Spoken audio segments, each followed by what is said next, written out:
क्या आपने कभी सोचा है कि गंगा नदी को इतना पवित्र क्यों माना जाता है? इसके जल में ऐसा क्या है जो सालों साल खराब नहीं होता? और क्या उसके पीछे छुपे रहस्य विज्ञान भी नहीं जान पाया है? गंगा का जन्म हिमालय की गोद में स्थित गंगोत्री ग्लेशियर गौमुख से होता है। लेकिन गंगा सीधे गंगोत्री से नहीं बहती। सबसे पहले भागीरथी और अलकनंदा नाम की दो नदियां निकलती है। ये दोनों देवप्रयाग में मिलती है, तब बनती है गंगा नदी। पुराणों के अनुसार संत भागीरथी की तपस्या के कारण भगवान शिव ने गंगा को अपनी जटाओं में समाहित कर पृथ्वी पर नियंत्रण के साथ छोड़ा, ताकि उसका वेग पृथ्वी की तहस नहस न कर दे। गंगा को मोक्षदायिनी कहा गया है। यहाँ स्नान करने से पाप मिटते हैं, ऐसा माना जाता है। यही वजह है कि लाखों लोग हर साल गंगा में डुबकी लगाकर पावन होते हैं।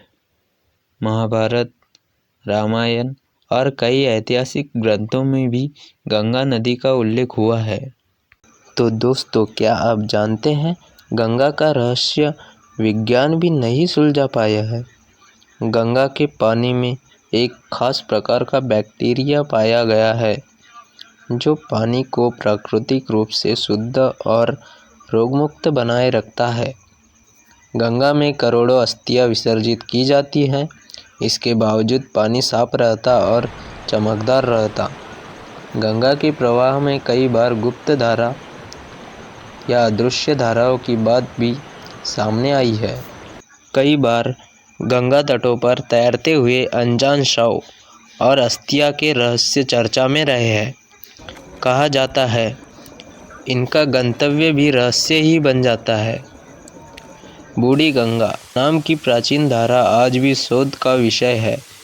माना जाता है कि गंगा का प्रवाह समय के साथ अपने मार्ग बदलती रही है।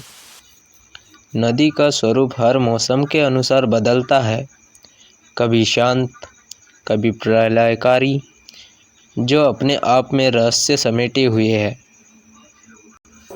गंगा के किनारे भारत का सबसे बड़ा मेला कुंभ लगता है, जहाँ करोड़ों लोग आध्यात्मिक ऊर्जा और पवित्रता की खोज में आते हैं।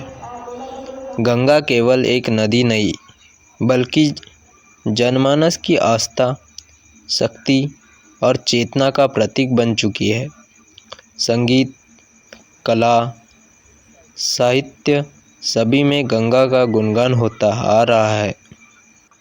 तो अगली बार गंगा किनारे जाए, उसके निर्मल जल की सिर्फ पवित्रता ही नहीं, उसकी रहस्यमयी गहराई और विज्ञान की भी सोचिए।